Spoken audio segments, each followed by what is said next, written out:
உங்களுக்கு இப்போ வந்து மிக சரியாக துல்லியமாக தெரியும் என்ன செய்யணும் அப்படிங்கிற ஒரு புரிதல்கள்லாம் வந்து சூரியன் வந்து இந்த ஆண்டு உங்களுக்கு தருவார். ஸோ அதை வந்து மிக சரியாக பயன்படுத்தி கொண்டீர்கள் என்றால் இந்த ஆண்டு உங்களுக்கு மிகச்சிறந்த ஒரு நல்ல ஆண்டாக ஒரு பொற்காலமாகவே கூட நீங்கள் மாற்றிக்கொள்ள முடியும். எண்கணித ரீதியாக 4, 13, 22, 31 எண்கள் எல்லாமே ஒன்றாம் எண்ணுக்கு ரொம்ப ஃப்ரெண்ட்லியான நம்பர்ஸ். இந்த இரண்டு எண்களும் ரொம்ப வந்து ஒன்றத்திற்கொன்று கை தூக்கி காப்பாற்றி விடக்கூடிய ஒரு தன்மையில் செயல்படுறதுனால இந்த 2026 நீங்கள் சொல்லி அடிக்கலாம்.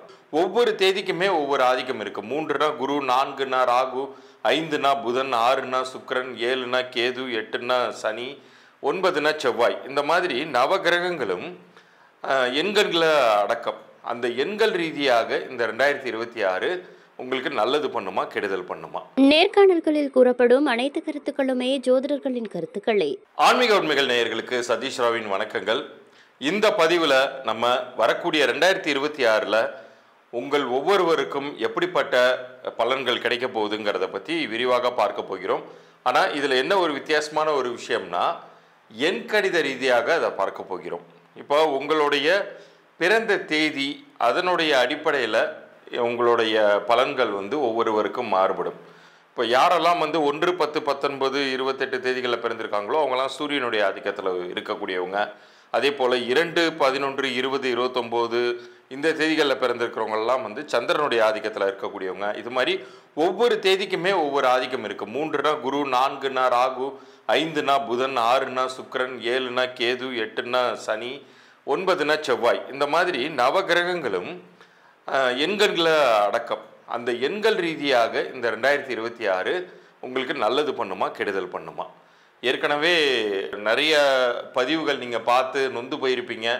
ஏகப்பட்டது எனக்கு நல்லது நடக்குதுன்னு சொல்கிறாங்க சார், அதெல்லாம் ஒன்றுமே எனக்கு தெரியல, அவங்க சொல்கிறது தான் பெருசாக இருக்குது, ஆனால் அப்படி ஒன்றும் லைஃப்பில் அனுபவிக்கவே காணோம் அப்படின்னு நீங்கள் நினச்சிங்கன்னா இந்த பதிவு உங்களுக்கு உபயோகமாக இருக்கும். இதில் நிறைய விஷயங்கள் துல்லியமாக உங்களுக்கு புரிய வரும். இந்த பதிவின் இறுதியில் உங்களுடைய பெயர் வந்து உங்களுடைய பிறந்த தேதிக்கும் கூட்டிய எண்ணிற்கும் பொருந்திருக்கா அப்படிங்கிற தகவல்களையும் நான் சொல்கிறதா இருக்கேன். அது வந்து இலவச பொது பலன்களாக நான் ஒவ்வொருவருக்குமே அனுப்புகிறதா இருக்கேன். அதனால் இந்த பகுதியை முழுசாக பாருங்கள். இறுதியில் நான் சொல்லக்கூடிய அந்த இலவச பொது பலன்களுக்கான குறிப்புகளை பார்த்துட்டு உங்களுடைய பிறந்த தேதியும் உங்களுடைய பெயரையும் நீங்கள் எனக்கு வாட்ஸ்அப்பில் அனுப்புகிற மாதிரி இருக்கும். இப்போ பகுதிக்குள்ளார போகலாம். ராகுக்குரிய 4, 13, 22, 31 இந்த தேதிகளில் பிறந்த உங்களுக்கு இந்த 2026 என்ன விதமான பலன்களை தரப்போகிறது அப்படிங்கிறத இப்போ பார்க்க போகிறோம். 2026ஆம் ஆண்டே உங்களுக்கு வந்து சூரியனுடைய ஆதிக்கத்தில் பிறக்குதுங்க. எப்படி சூரியனுடைய ஆதிக்கத்தில் பிறக்குதுன்னு நீங்கள் கேட்கலாம். 2 + 0 + 2 + 6 நீங்கள் இதை டோட்டல் பண்ணிங்கன்னா 10 வரும். அதையும் 1 + 0ன்னு போட்டிங்கன்னா 1ஆம் எண் வரும். இந்த 1ஆம் எண்ணுக்கு வந்து அடுத்தவர்களுடைய வாழ்க்கையில் ஒளியேற்றி வைக்கக்கூடிய, அடுத்தவர்களுடைய வாழ்க்கையில் மன தெளிவால், அதாவது இவ்வளோ நாள் நீங்கள் யோசித்ததை விட இப்போ இன்னும் கிளாரிட்டியாக யோசிப்பீங்க. உங்களுடைய புத்தியே உங்களுடைய உயர்வுக்கு காரணமாக அமையக்கூடிய ஆண்டாக இது இருக்க போகுது.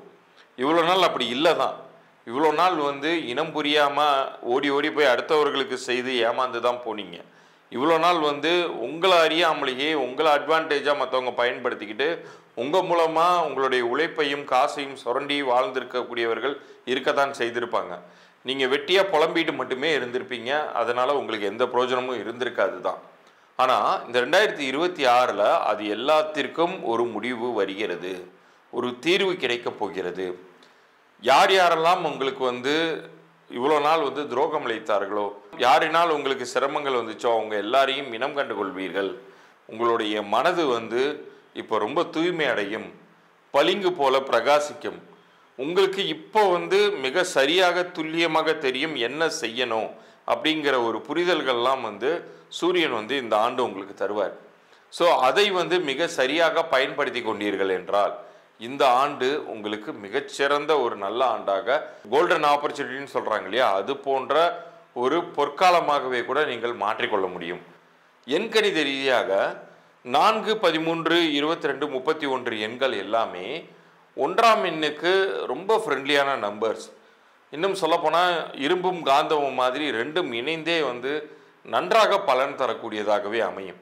கிரகங்கள் ரீதியாக இதை நீங்கள் குழப்பிக்காதீங்க. அது ரெண்டுத்துக்கும் வந்து கான்ட்ராஸ்டான ஒரு டெஃபினேஷன் வரும். பட் எண்கணித ரீதியாக இந்த 2 எண்களும் ரொம்ப வந்து ஒன்றத்திற்கொன்று கை தூக்கி காப்பாற்றி விடக்கூடிய ஒரு தன்மையில் செயல்படுறதுனால இந்த 2026 நீங்கள் சொல்லி அடிக்கலாம். நீங்கள் சொல்லி வைத்த மாதிரி, உங்களுக்கு நீங்கள் நினைத்தது மாதிரி நீங்கள் உங்களுடைய எஃபர்ட்ஸை மட்டும் வச்சுக்கிட்டீங்கனாலே போதும், உறுதியாக ஒரு நல்ல ஒரு நிலைமைக்கு நீங்கள் போகலாம். உத்தியோக ரீதியில் இருப்பவர்கள் இவ்வளோ நாள் உங்களுக்கு பின்னாடி இருப்பவங்களாம் முன்னாடி போகிறத நீங்கள் பார்த்துருக்கலாம், முன்னேறி போகிறத. உங்களுக்கான உழைப்பு இருந்துமே வாய்ப்பு கிடைக்காமல் ஏங்கி இருந்திருப்பீங்க. இப்போ உங்களுக்கு சரியான வாய்ப்பு கிடைத்து வாழ்க்கையில் முன்னேறக்கூடிய பொற்காலம் வந்து விட்டது.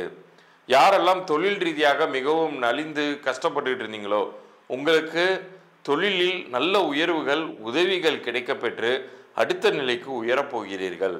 ஸோ அதற்கான ஓட்டத்தை ஆரம்பிங்க. இந்த 2026 உங்கள் வாழ்க்கையில் பெரும் மறுமலர்ச்சிங்கிறது உறுதியாக கிடைக்க போகுது. இறைவன் அதற்கு வழிவகுத்து விட்டார். இப்போ இவ்வளோ நேரம் நீங்கள் பார்த்தது உங்களுக்கான 2026க்கான எண்கணித பலன்கள். இதுவே வந்து உங்களுடைய வாழ்நாள் முழுமைக்குமே எனக்கு கெட்டது இல்லாமல் நல்லது மட்டும் நடக்கணும் சார் அப்படின்னு நீங்கள் விரும்புனீங்கன்னா, அதற்கு உங்களுடைய பெயர் வந்து மந்திரம் மாதிரி செயல்படணும். மந்திரம் மாதிரி செயல்படும் பொழுது அது உங்களுடைய உடலை எந்திரமாக இயக்கும், உங்களுக்கு வெற்றியை தேடித்தரும். இன்னைக்கு வாழ்வில் ஜெயித்த எத்தனையோ பெரும் பணக்காரர்கள், அவர்கள் எல்லாருமே பார்த்தீங்கன்னா எண்கணித ரீதியாக தங்களுடைய பெயரை மாற்றி அமைத்து கொண்டவர்கள் தான். அவங்களுக்குன்னு ஒரு இயற்பெயர் இருக்கவே செய்தது. சூப்பர் ஸ்டாராக இருந்தாலும் சரி, அல்லது மியூசிக் உலகத்தில் இருக்கக்கூடிய ஒரு மாபெரும் 2 ஆஸ்கார் வின் பண்ண ஏஆர் திலீப்பாக இருந்தாலும் சரி, திலீப் தான் அவருடைய இயற்பெயர். அதே போல் சிவாஜி ராவ்ங்கிறது தான் சூப்பர் ஸ்டாரோடைய பெயர். ஆனால் இவங்க எல்லாருக்குமே அந்த பெயர் மந்திரமாக அமைஞ்சிச்சு இல்லையா? அதற்கு முன்னாடியும் அவங்களுக்கு திறமை இருந்தது தான். ஆனால் அந்த திறமைக்கேற்ற வாய்ப்புங்கிறது கிடைக்காமல் நிறைய அவதிப்பட்டவர்கள் தான் இங்கே அதிகம். ஆனால் அந்த திறமைக்கேற்ற அதிர்ஷ்டமும் வாய்ப்பும் கிடைக்க பெற்றவர்கள் கோபுரத்தின் உச்சியை தாண்டியும் வானத்தை நோக்கி செல்லக்கூடிய ஒரு அமைப்பில் தான் இன்னைக்கு மிகப்பெரிய கோடீஸ்வரர்களாக இருக்காங்க. உங்களுக்கும் அது போன்ற ஒரு வாய்ப்பை இறைவன் இந்த 2026 வழங்குகிறார். அதனால தான் இந்த பதிவை நீங்கள் இப்போ இவ்வளோ நேரம் பார்த்து முடிச்சிருக்கீங்க அப்படின்னு நான் சொல்லுவேன். ஏன்னா ஒவ்வொரு மனிதனுடைய வாழ்க்கையிலையுமே வெற்றி பெறுவதற்கு இறைவனுடைய அனுகிரகம் இருந்தால்தான் அந்த தலையெழுத்தை மாறும். இப்போ உங்களுடைய பெயர் எழுத்தில் திருத்தம் செய்ய தேவைப்படும் பொழுது அதை உங்களுடைய பிறந்த தேதிக்கும் கூட்டு எண்ணிற்கும் தகுந்தாற் போல திருத்தம் செய்து கொண்டால் உங்களுடைய விதி அமைப்பே மாறும். இறைவன் தான் அதற்கு வந்து வழிவகுக்கிறார். ஸோ உங்களுடைய தற்போதைய பெயர் என்ன விதமான பலன்களை உங்களுக்கு கொடுத்துக்கிட்டு இருக்குங்கிறத நீங்கள் தெரிஞ்சுக்கணும்னா, உங்களுடைய பிறந்த தேதியையும் பெயரையும் கீழே தர்ற வாட்ஸ்அப்புக்கு அனுப்பிச்சி விடுங்க. ஒருவேளை நீங்கள் பிஸ்னஸ் பண்ணிட்டு இருந்தீங்கன்னா உங்கள் பிஸ்னஸ் நேமே அனுப்பிச்சி விடுங்க. அது சரியாகவே பலன் தரல சார், என்ன காரணம்னே புரியல, நிறைய உழைப்பை கொட்டுறேன் என் லைஃப்பில், ஆனால் உத்தியோகத்தில் உயர்வு இல்லை, வியாபாரத்தில் லாபம் இல்லைன்னு சொல்லக்கூடியவர்கள் அனைவருக்குமே இதன் மூலமாக ஒரு பதில், ஒரு சரியான காரணம் என்னங்கிறத நீங்கள் புரிந்து கொள்ளலாம். அப்படி திருத்தம் தேவைப்பட்டுச்சுன்னா என்ன செய்யணுங்கிற என்னுடைய கன்சல்டேஷன் ப்ராசஸ் பற்றி அப்புறம் நான் எக்ஸ்பிளைன் பண்ணுறேன். பட் இனிஷியலாக நான் கொடுக்கக்கூடியது தற்போது உங்களுடைய பெயர் உங்களுக்கு பலன் தருமா தராதா, இதற்கான பொது பலன்கள் இலவசமாக நான் பதிவு பண்ணி அனுப்புகிறேன். அது தவிர யாராச்சும் உங்கள் குழந்தைக்கு பெயர் வச்சுருக்கீங்கன்னா உங்களுடைய குழந்தையுடைய பிறந்த தேதியும் அந்த குழந்தையுடைய பெயரையுமே எனக்கு அனுப்புங்க. இல்லை இப்போ தான் பிறந்திருக்காங்க நியூ பார்ன் பேபினா குழந்தையுடைய பிறந்த தேதி, நேரம், ஆண் குழந்தையா பெண் குழந்தையாங்கிறத மென்ஷன் பண்ணி அனுப்புங்க. அவங்களுக்கான பொது பலனும் நான் பதிவு பண்ணி அனுப்புகிறேன். மீண்டும் அடுத்த ஒரு முக்கியமான பதிவில் சந்திப்போம். நன்றி, வணக்கம்.